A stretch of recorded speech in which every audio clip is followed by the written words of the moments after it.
Welcome back to the show, everyone. Today, we're doing a deep dive into the world of Bill Ackman. I think you're going to find this one really interesting. Yeah, definitely. We're drawing from his lengthy conversation with Lex It's Fridman. a great interview. And if you're interested in investing strategies, finance, and even university culture, you're in for a treat. Yeah, especially if you're curious about Harvard. Especially about Harvard, that's right. Yeah, Ackman's got a lot to say about that lately. He does.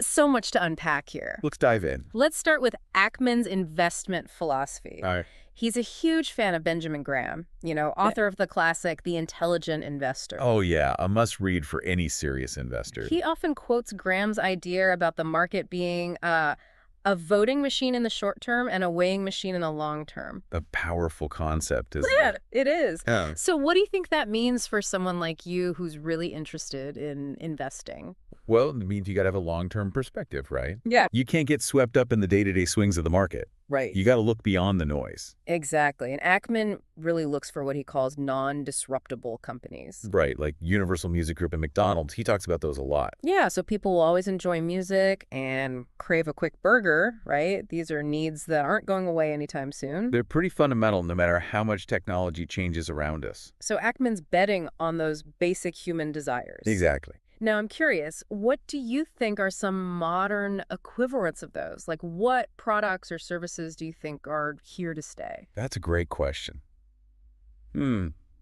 It's tough to predict the future, but maybe companies focused on renewable energy or personalized healthcare, online education. Ooh, those are interesting. The challenge is spotting those companies early on before everyone else catches on. Now, that takes some serious foresight, doesn't it? It does, and good luck never hurts either. Right. So Ackman also emphasizes margin of safety when investing. He wants to buy below intrinsic value, kind of like getting a great deal on something you know is worth way more. It's a smart way to minimize risk. Even if your valuation's a bit off, that margin of safety acts as a buffer. So always look for a bargain. Now, let's talk about how he actually goes about evaluating companies. I mean, does he just glance at a few charts and call it a day? No. Ackman's known for being incredibly thorough. Okay. He digs deep into SEC filings. Right. He analyzes those conference calls. Mhm. He's even talking to industry experts. I bet he even watches CEO interviews on podcasts like this one. I wouldn't be surprised. He leaves no stone unturned when it comes to getting information. He's like a detective. Yeah, solving a financial mystery. Exactly. So Ackman's not just buying and holding stocks passively. He's what's called an activist investor. Now that's an interesting approach. It is. Can you explain what that means for our listeners who might not be familiar with the term? Sure, so he's not afraid to get involved in the companies he invests in. Okay. He becomes a substantial owner. Right. And he actively pushes for changes that he thinks will make the company more valuable. So he's not just along for the ride. Not at all. He's trying to steer the ship, so to speak. And he's been in some pretty high-profile battles in the finance world. He has a reputation. He does. Can you give us an example? Absolutely. One of his early activist campaigns was with Wendy's, the fast food chain. Okay. Now, Ackman, he saw potential there, Yeah. but he couldn't even get a meeting with the CEO to share his ideas. Oh, wow. So he took a bold move. What did he do? He hired Blackstone to create a detailed report showing how much Wendy's value could go up if they followed his advice. So he came with receipts. He did. And the report concluded that Wendy's could be worth 80% more. 80%? 20%. And guess what? 6 weeks later, they implemented a lot of his suggestions. That's incredible. So a data-driven argument, it can be pretty powerful, They can be very persuasive. even when you face initial resistance. Even then, So bring the receipts, everyone. data is your friend. All right, but how does an activist investor like Ackman actually gain influence, especially if he doesn't own a majority stake? Well, there are a few tactics. Proxy contests, for one. Yeah, okay. That's where you campaign to win shareholder votes. And And then there's persuading other large shareholders to back your agenda. so it's all about building alliances. Exactly. The goal is to reshape the board of directors and ultimately influence the management team. Like a high-stakes game of chess. That's a good analogy. Now, Ackman's approach has evolved over time, hasn't it? It has. He used to describe it as investment banking activism, very data-driven. Right. Then he started taking board seats himself, like with General Growth Properties. So from outsider to insider. Yeah, and now Well, with his track record, he's often welcomed by companies for his expertise. From rebel to respected elder. You could say that. But Ackman sees his approach as kind of a return to a more traditional way of doing business, right? He points to people like Andrew Carnegie and JP Morgan, who are heavily involved in their investments. Yeah, he's making the case for engaged ownership, saying it's not a new idea. So he's not just a modern-day raider. More like going back to a time when business leaders were more accountable to their investors and more involved in the day-to-day operations. And one of his most famous wins, which really shows this hands-on approach, is the story of Canadian Pacific Railway. Oh yeah, that one's a real roller coaster. Tell me about it. So Canadian Pacific, a historic company, but it was struggling. Okay. Ackman buys 12%. Wow. And he wants to bring in Hunter Harrison, a legendary railroad guy, as CEO. Okay. But the board, full of Canadian icons, they resist. So it's Ackman versus the Canadian establishment? It was, and Ackman knew he had to replace the whole board to make it happen. Right. But finding candidates, it was tough, partly because of what he calls Canadian politeness. Canadian politeness? What's that got to do with anything? Well, people were hesitant to rock the boat, challenge the status quo. Ah, I see. It's fascinating how cultural differences can play a role in these high-stakes business battles. Definitely. So how did Ackman overcome that? He eventually found Rebecca McDonald, a successful executive who wasn't afraid of a fight. She sounds like a force to be reckoned with. She was. Together, they launched a proxy contest to get control of the board. And things got heated. Oh yeah, very heated. Tell me about it. Well, Ackman, wanting to avoid a drawn-out battle, sends an email to the board urging a peaceful resolution. Okay.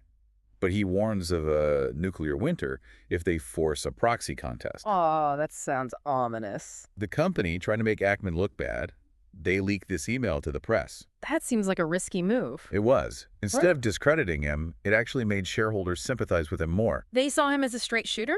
Absolutely. And when the votes were tallied, Ackman won with 99% of the vote. 99%. That's a landslide. It was. He installs Hunter Harrison as CEO, and the company's performance just skyrockets. Incredible. But you mentioned earlier that there's a bittersweet ending to this story. Yeah, so Ackman tripled his money on Canadian Pacific, a huge success. Right. But a few years later, he had some losses on other investments, Okay. and he's forced to sell his Canadian Pacific shares to cover those losses. Wow. So he misses out on even bigger returns. Yeah, because the company continued to do really well. So even the best investors can't predict everything, huh? Nope. Sometimes circumstances force tough decisions. Right. It highlights how the market's always changing. It does, and managing risk is crucial. Absolutely. But there's a twist here, right? There is. Ackman is now back as a major owner of Canadian Pacific. He couldn't stay away. He still believes in the company's potential, even after everything. It's a testament to his conviction and his willingness to stick with it, even when faced with setbacks. Definitely. But let's not forget, Ackman has had his fair share of losses, too. True. Nobody wins all the time, Especially in finance. especially in finance. His experience with Valiant Pharmaceuticals, a $4 billion loss, that shows even the most seasoned investors are vulnerable. $4 billion. That's a staggering amount. It is. So what happened there, and how did Ackman deal with the fallout? Well, Valiant was a pharmaceutical company, Okay. and initially Ackman thought it had huge potential. Mm-hmm. But as he got deeper into it, he realized the problems were way worse than he anticipated. Oh, no. Yeah, it led to a massive loss, which then triggered a cascade of other losses, both actual and perceived. A chain reaction. Exactly. How does that work? Well, when he publicly acknowledged the loss, it damaged his reputation. People got nervous. Very nervous. Investors started selling off other stocks he owned because they were worried those might be bad too. A domino effect. Precisely. And this is where we get into short selling. Okay, before we go there, can you explain short selling in a way that, even I can understand? Sure, imagine you've got a friend who collects vintage video games, Okay, I can picture that. and they have a rare game worth $500. All right. But you've done your research and you think the price is going to plummet soon. So you're expecting it to lose value. Right, so you borrow the game from your friend, Okay. promising to return it later. You immediately sell it for that $500. So you've profited from the high price. But you still owe your friend the game. Exactly. Now, if the price drops to, say, $250, as you predicted, you buy it back, return it to your friend, and pocket the $250 difference. You made money from the price going down. That's short selling in a nutshell. Okay, I think I'm getting it. So you're betting against something. Yeah, you're betting it's going to lose value. So in Ackman's case, he was already shorting Herbalife, believing it was a pyramid scheme, right? In fact, he was. But when his other investments started tanking, his rivals saw an opening. They did. Wait, but before we dive into the whole Herbalife saga, we should talk about the risks of short selling. Right, what could go wrong in our video game example? Well, if the price of that game goes UP instead of down, you're in trouble. Oh. You have to buy it back at a higher price to return it to your friend, so you could lose a lot of money. High risk, high reward. Exactly. So back to Ackman and those losses. How did he handle all the pressure? It was a tough time for him, both professionally and personally. He even calls it his low point. It must have been rough. He was dealing with the Valiant loss, his divorce, ongoing lawsuits, and the stress of managing a huge fund. A lot on his plate. To get back on track, he did something pretty unusual. He borrowed $300 million from JP Morgan. Whoa, borrowing more money when you're already in a financial hole? That's bold. It was a power move. He used it to buy enough stock in his own firm to prevent a hostile takeover. So he fought back. He did. He described JP Morgan as a handshake bank, willing to bet on his comeback. That's a vote of confidence. It was. And it allowed him to stabilize his firm, deal with his personal issues, and ultimately come back stronger. A real testament to his resilience. And his strategic thinking. But that valiant experience must have taught him some valuable lessons. Oh, for sure. It reinforced how important it is to stick to his core investing principles. He actually wrote them down and put them up in his office like a manifesto. Wow. And he joked that if he ever strayed from those principles, someone should hit him with a baseball bat. He seems serious about those principles. Dead serious. Yeah. It shows real self-awareness and a willingness to learn from mistakes. A good reminder for all of us. It is. But speaking of tough situations, are you ready to dive into the Herbalife saga? Oh, yeah. I'm ready for the drama. This story's got intrigue, rivalry, and billions of dollars on the line. This should be good. It all starts with Carl Icahn, Another legendary investor. and their rivalry goes back to a deal with a company called Harwood Realty. Okay, set the stage for us. So Ackman, facing some challenges with his first fund, sold his stake in Harwood to Icahn. All right. He thought he'd get a cut when the company was finally sold. Makes sense. But Icahn structured the deal, so Ackman got nothing. Oh, wow. Years of lawsuits and bad blood followed. So this was personal. Very personal. And it spilled over into the Herbalife battle. But first, tell me about Ackman's decision to short Herbalife in the first place. It seems like it was more than just a financial play for him. You're right. He believed that Herbalife was a pyramid scheme, taking advantage of vulnerable people, Exploiting people. particularly immigrants and those struggling financially. He felt a moral obligation to expose them and prevent more harm. So he saw it as a fight for justice, not just profits. Exactly. But Icahn clearly had other motivations. Revenge. Perhaps. He took the opposite side, buying up a ton of Herbalife stock and publicly defending the company. So it was a clash of titans. A Wall Street showdown. And Icahn, being the strategist he is, used a tactic called a short squeeze to put pressure on Ackman. Now, remind me what a short squeeze is again. Remember how we talked about the risk of short selling? A short squeeze is when the price of the stock you're shorting suddenly goes up, and you're forced to buy it back at a loss to cover your position, or you could lose even more if it keeps rising. So they're manipulating the market to turn the tables on the short seller. It can feel that way, and they can be brutal. So Icahn was essentially cornering Ackman. He was putting it in a very difficult spot. So how did this epic battle between these two titans of finance finally end? Well, Ackman, feeling the pressure and acknowledging the emotional toll, decided to cover his Herbalife position. So he took a loss. He did. But he's maintained that if he had stayed in, he would have eventually profited as the truth about the company came out. That's what he says. But it shows that even with a good strategy, market forces and personal rivalries can really throw a wrench in things. It adds a whole other level of complexity to an already complex world. It does. It sounds like this was a pivotal moment for Ackman, not just financially, but also in how he views the media and public perception. He often quotes Jonathan Swift, who said, "A wise person should have money in their head, but not in their heart." That's a good one. What do you think he's trying to say there? I think he's suggesting that the media sometimes focuses on the sensational rather than the truth, and that can really hurt people and institutions. That's a valid point. It seems like he's wary of the media's power, but also really good at using it to his advantage. Oh, absolutely. He's become very savvy with platforms like Twitter. So he's shaping the narrative. Exactly. He's become his own media outlet in a way. A modern-day media mogul, but focused on finance and social issues. That's a good way to put it.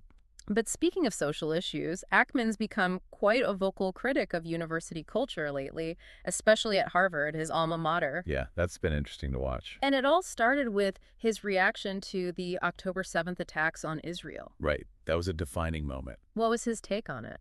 His response was actually very nuanced. He expressed strong support for Israel, but he also advocated for a two-state solution and emphasized how important Palestinian well-being is. It's a complex issue. It is. He was trying to navigate a very sensitive situation. What was it about the reaction on university campuses that really got him fired up?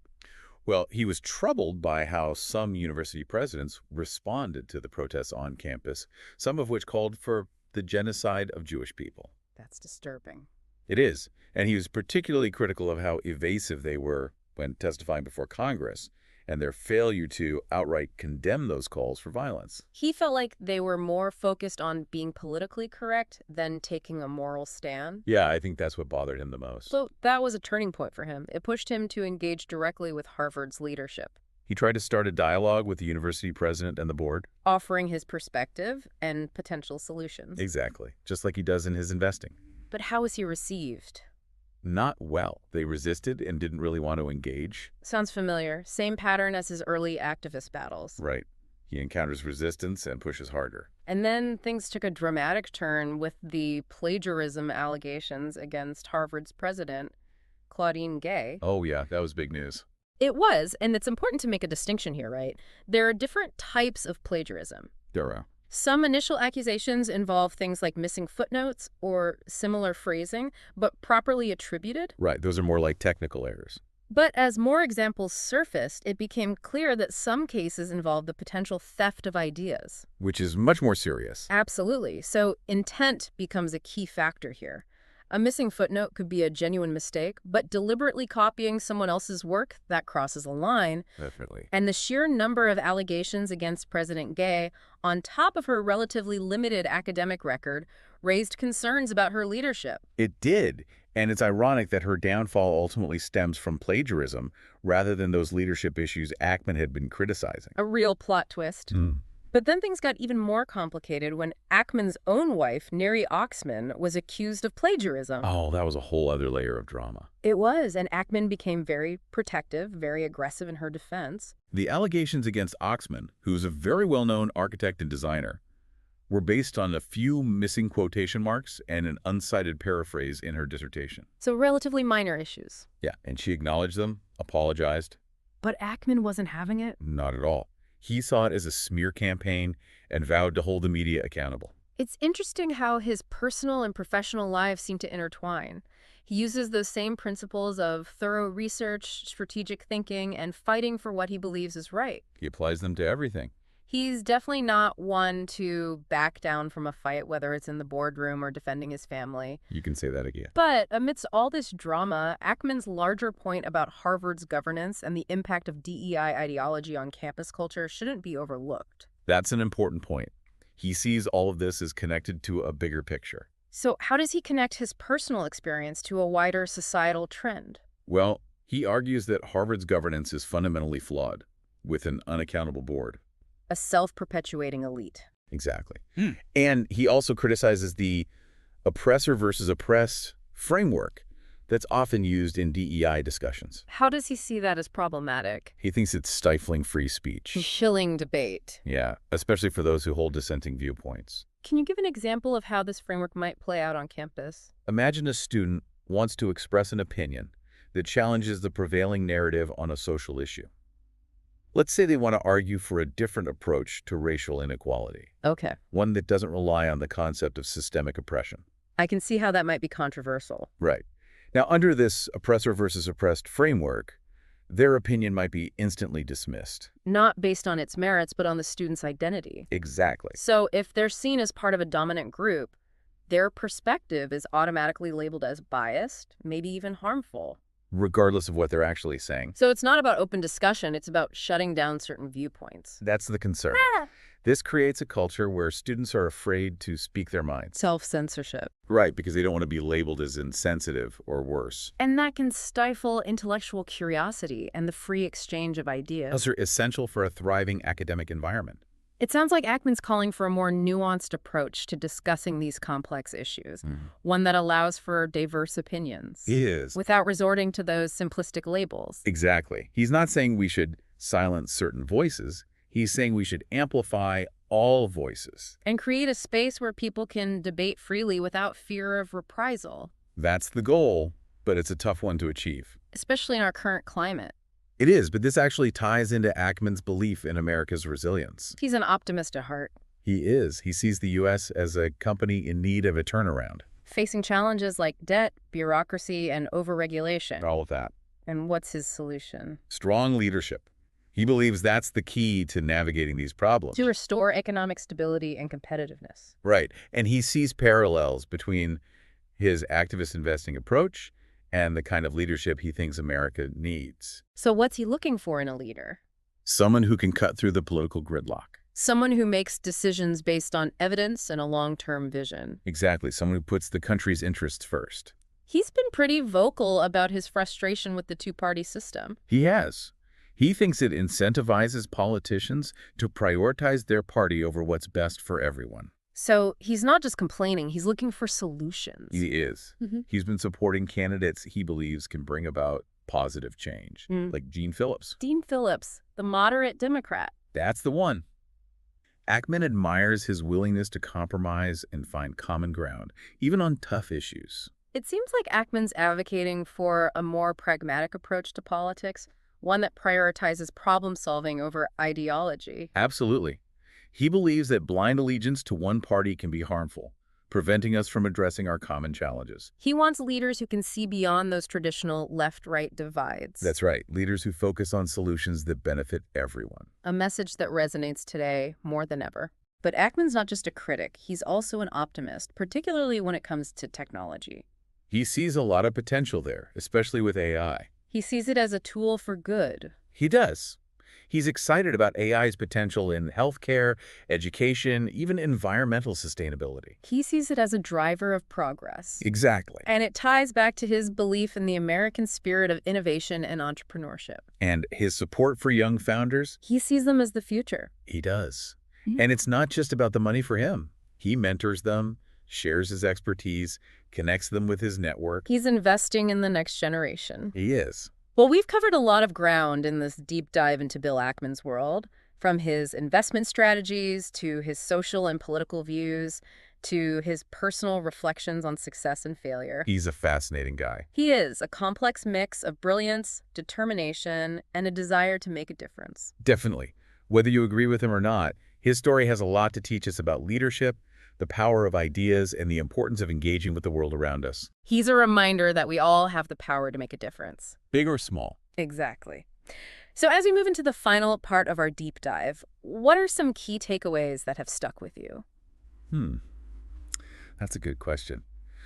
Well, what really stands out to me is his constant pursuit of knowledge and his willingness to challenge conventional wisdom. He's not afraid to think differently. Not at all. And he's not afraid to be wrong. Or to change his mind when presented with new information. He's got that intellectual humility, which is refreshing, especially for someone who's achieved so much. He doesn't have that know-it-all attitude that you sometimes see. Yeah, it's like he genuinely enjoys learning and discovering new things, whether it's financial data or complex social issues. And he loves a good debate. He does. And he's so self-aware. Yeah, he knows his strengths, his weaknesses, and he's not afraid to poke fun at himself. Remember that baseball bat comment? Oh yeah, classic Ackman. It makes him seem more human, you know, even though his life is anything but ordinary. Definitely. And he's been so open about his struggles. He's talked about the emotional toll of those public battles. The pressure of managing all that money. His divorce, the hard times. That kind of honesty is rare, especially for someone in his position. It is. He doesn't try to hide the messy parts of life. It makes him relatable, even though his world seems so far removed from our own. But what's really inspiring is how he bounces back from those setbacks. Every time. It's a testament to his resilience, to learning from mistakes and having people who believe in you. Like JP Morgan backing him after the Valiant loss? Yeah, that was a huge show of support. We all need those allies in our lives. We do. But Ackman's story is about more than just winning and losing in finance. It's about how his thinking has evolved. It's a journey. From pure profit to ethical concerns, social activism, and now even politics. It seems like he's searching for something more than just wealth. Like he's reached a point where money isn't enough. It's not fulfilling anymore. He wants to use his influence to make a real difference. To tackle the issues he cares about. And he's not afraid to stir things up. He's not afraid of controversy. He genuinely seems to believe he has a responsibility to speak truth to power. Even if it means making some enemies along the way. He's not your typical billionaire content to just sit back and enjoy the good life. He's trying to shape the world. According to his vision. Exactly. But this deep dive wouldn't be complete without talking about Ackman's own reflections on his life and career. Right. He's achieved so much. But also faced setbacks. Learned some tough lessons. He talks about the importance of staying true to your values. Even when it's hard. And adapting as the world changes. He also talks about the importance of mentors. Both being a mentor and having one. He stresses the need to build relationships with people you trust and respect. He seems to genuinely appreciate those who've helped him along the way. He does. From his early mentors to his current team. He recognizes that success is rarely a solo effort. It takes a village. It does. But despite all his accomplishments, Ackman seems grounded. He focuses on what matters. Family, relationships, and leaving a positive legacy. Those are the important things. So, as we wrap up this part of our deep dive into Bill Ackman's world, what's the one message you hope our listeners take away from our conversation so far?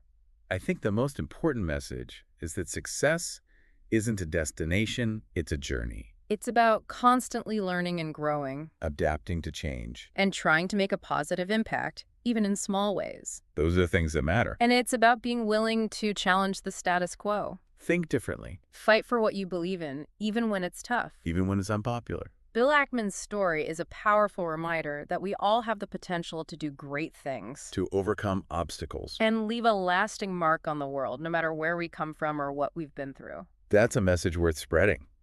It is. It really is. And it forces you to buy back the stock at a higher price to cover your position. So you're losing money. Yeah, you could lose even more if the price keeps going up. Ouch. It's a tough spot to be in. And Icahn, well, he's a master of this. So he really put the squeeze on Ackman. He did. Backed him into a corner.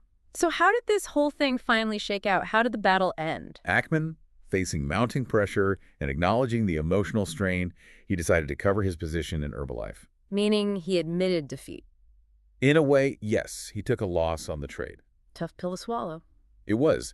He's always said that if he'd held on, he would have eventually profited, as the company's true nature was revealed. But, it's a harsh lesson that even when you have a solid investment thesis, market dynamics and these personal rivalries can really complicate things. It's like a whole other game on top of the investing game. You could say that. It sounds like this Herbalife battle was a real turning point for Ackman, not just financially, but also in how he sees the media, public perception, that whole game. Definitely. I think he became much more aware of how narratives are shaped and how they can impact not just companies, but also individuals. He often quotes Jonathan Swift. A wise person should have money in their head, but not in their heart. That's an interesting one. What do you think he means by that? I think he's suggesting that the media, sometimes they prioritize sensationalism over accuracy, and that can have real consequences for people and institutions. They can get caught up in the story rather than the truth. Right. And I think Ackman, after Herbalife, he became much more cautious about how he engages with the media. It's like he learned to play the media game, but on his own terms. Exactly. He's become very strategic in how he uses platforms like Twitter to share his perspective, to respond to criticisms, and even launch counterattacks. So he's not just playing defense, he's going on offense. He's shaping the narrative. A true master of the game. You could say that. And this brings us to another area where Ackman has become increasingly vocal. University culture, particularly at his alma mater, Harvard. Yeah, that's been a fascinating development. It all started with his reaction to the October 7th attacks on Israel. Right, a tragic event that really shook the world. How did Ackman respond to it? His response was actually very nuanced. He expressed strong support for Israel's right to defend itself. But he also emphasized the importance of working towards a peaceful two-state solution and ensuring the well-being of Palestinians. It's a complex issue with no easy answers. Exactly. I think he was trying to find a balanced perspective, acknowledging the pain and suffering on both sides. But it was the reaction on some university campuses that really seemed to ignite his activism. Yeah, he was really troubled by how some university presidents responded, or rather didn't respond, to the protests on campus. What protests? Well, there were protests on several campuses, and some of them included calls for violence against Jewish people, even calls for genocide. That's horrifying. It is. And Ackman felt that these university presidents were not doing enough to condemn these calls for violence. He felt like they were being too cautious. Yeah, too worried about being politically correct. Instead of taking a clear moral stance. Exactly. And he was particularly critical of their testimony before Congress. He felt they were being evasive and avoiding direct questions about their stance on these calls for violence. So this was a real turning point for Ackman, pushing him to engage directly with Harvard's leadership. He was frustrated and wanted to do something, so he reached out to the university president and the board, offering to share his perspectives, even suggesting solutions. So he was trying to be constructive. He wanted to have a dialogue. Yeah. But how was he received? Well, not very well. He encountered resistance, much like in his early activist investing days. It's like they didn't want to hear what he had to say. So he met the same kind of pushback, the same reluctance to engage in a meaningful conversation. Exactly. And this resistance only fueled his determination. And then came the plagiarism scandal involving Harvard's president, Claudine Gay. Oh, yeah, that was a bombshell. It was. Can you unpack that for us? Sure. Initially, the accusations were about minor stuff, like missing footnotes or using similar phrasing, but with proper attribution. So more like technical errors than intentional plagiarism. Right. But as more and more examples came out, it became clear that some cases involved the potential theft of ideas. Which is a much more serious academic offense. Absolutely. At that point, intent becomes crucial.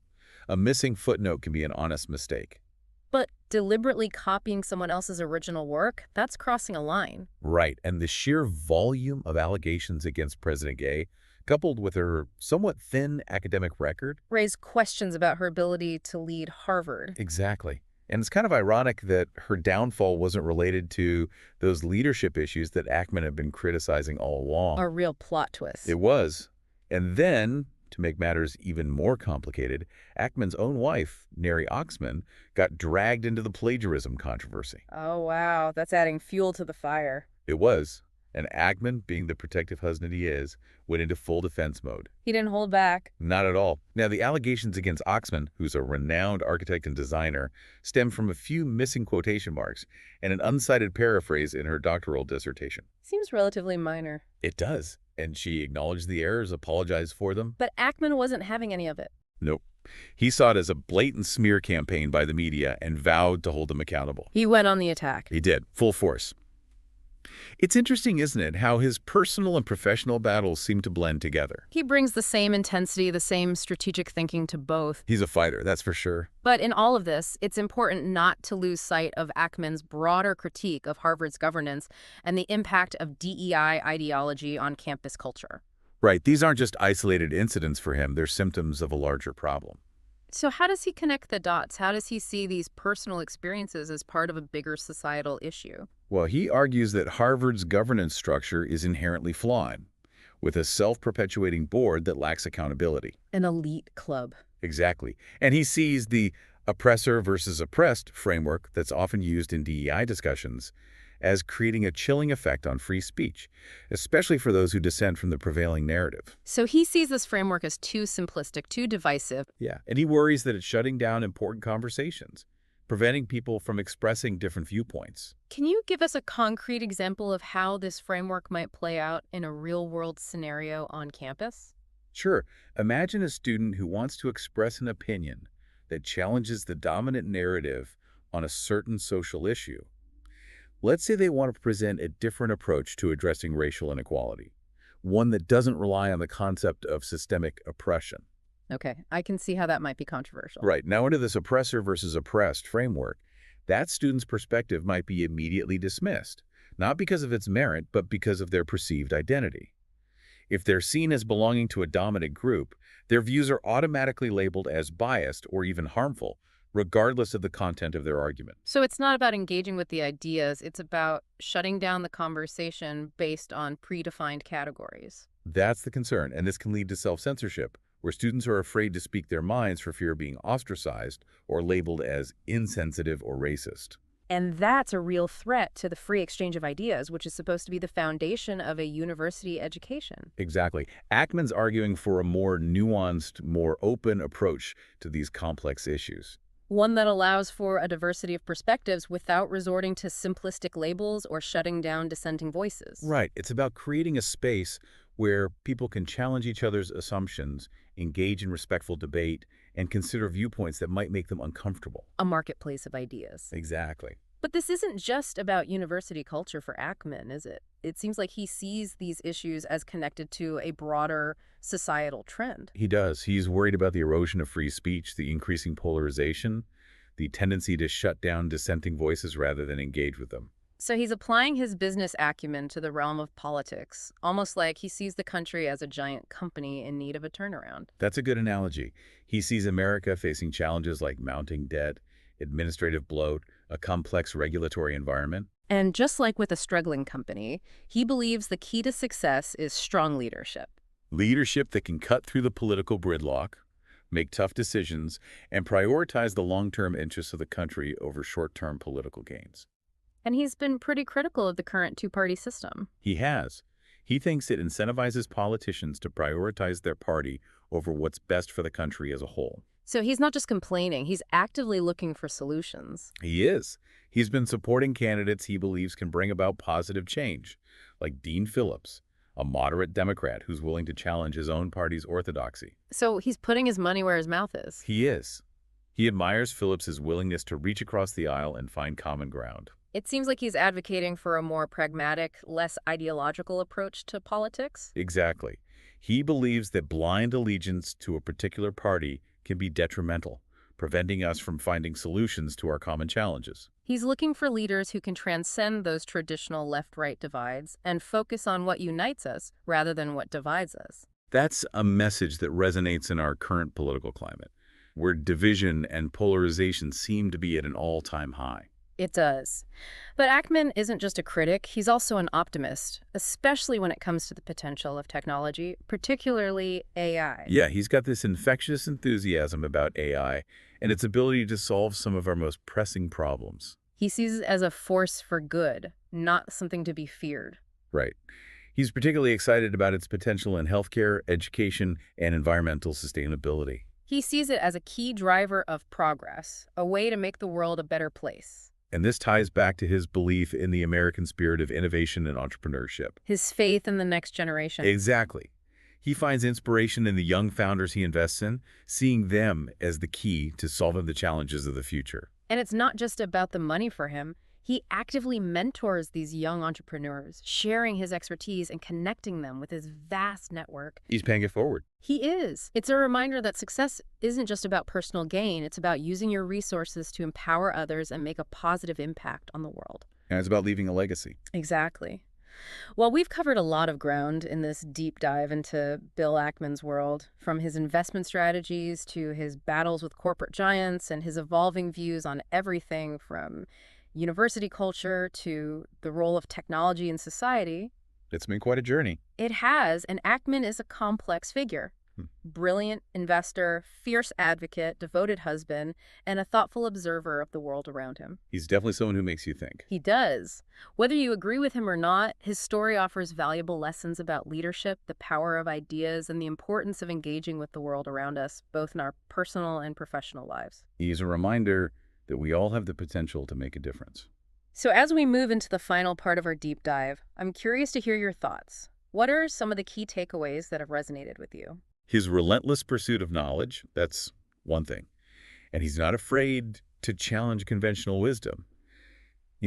Question everything. Yeah, question everything. He's not afraid to take risks, to be wrong. To admit he doesn't have all the answers. Exactly. And to change his mind when new information comes up. That intellectual humility is pretty rare, especially for someone who's been as successful as he has. It is. It's refreshing. It's like he genuinely enjoys the learning process, He does. digging into those complex financials, Exploring all those different social issues. and debating with people who see things differently. He embraces those different perspectives. He seems to really thrive on that intellectual challenge. Yeah, and he's got a good sense of humor about it, too. Remember that comment about the baseball bat? Oh, yeah, if he ever strays from his principles. Classic Ackman. It is, and it makes him seem more relatable, you know? It does, even though his life is so far removed from most of ours. Yeah, that's true. But he's been very open about the challenges he's faced. The tough times. He's talked about the toll those public battles took on him. The pressure of managing billions. His divorce, the personal stuff. That kind of honesty is rare, especially for someone in his position. You don't see it very often. It makes him seem more human, even though his world seems so different from our own. And what's really inspiring is how he always seems to bounce back from those tough times even stronger. Like he comes back with even more determination. It shows real resilience, you know, and the importance of having people who believe in you even when you doubt yourself. Like when JP Morgan gave him that loan after the Valiant loss, that was a huge vote of confidence. It was, and it reminds us that we all need those people in our corner, those allies who see our potential even when we can't see it ourselves. Absolutely. But Ackman's story is about more than just those financial wins and losses, right? It's about the evolution of his thinking, his expanding worldview. His journey, in a way. From that laser focus on returns to his growing interest in ethical investing. His foray into social activism. And now even his outspokenness on political issues. It's like he's searching for something more, something beyond just accumulating wealth. Like he's reached a point where money isn't the main driver anymore. It's not enough. He wants to use his influence to make a real difference in the world, to tackle the issues he cares about. And he's not afraid to ruffle some feathers along the way. He's willing to be controversial, to challenge the status quo. To speak truth to power. He's not your typical billionaire content to sit back and enjoy the spoils. He's out there trying to shape the world according to his vision. It's pretty remarkable when you think about it. It is. But we wouldn't be doing this deep dive justice if we didn't talk about Ackman's own reflections on his life, his career. His lessons learned, so to speak. He's talked about the importance of staying true to your values. Even when it's hard. The need to adapt as the world changes around you. The value of mentors, both having them and being one to others. The power of relationships. The importance of surrounding yourself with people you trust and admire. He seems to have a deep appreciation for the people who have helped him along the way. He recognizes that success is rarely a solo act. It's a team effort. It is, and despite all his achievements, he seems grounded. Focused on the things that really matter. Family, relationships, making a positive impact. Leaving a legacy. Exactly. So, as we wrap up this deep dive into the world of Bill Ackman, what's the one message you hope our listeners take away? What's the big takeaway? I think the most important message is that success isn't a destination, it's a journey. It's about constantly learning and growing. Evolving. And striving to make a positive impact, even in small ways. It's about challenging yourself, thinking differently, and having the courage to fight for what you believe in. Even when it's hard. Even when it's unpopular. Bill Ackman's story reminds us that we all have the potential to achieve great things. To overcome challenges. To make a difference. No matter where we come from or what we've been through. It's a powerful message. It is. Well, that's a wrap on another deep dive. Thanks for joining us, everyone. We'll see you next time for another fascinating exploration of ideas and insights.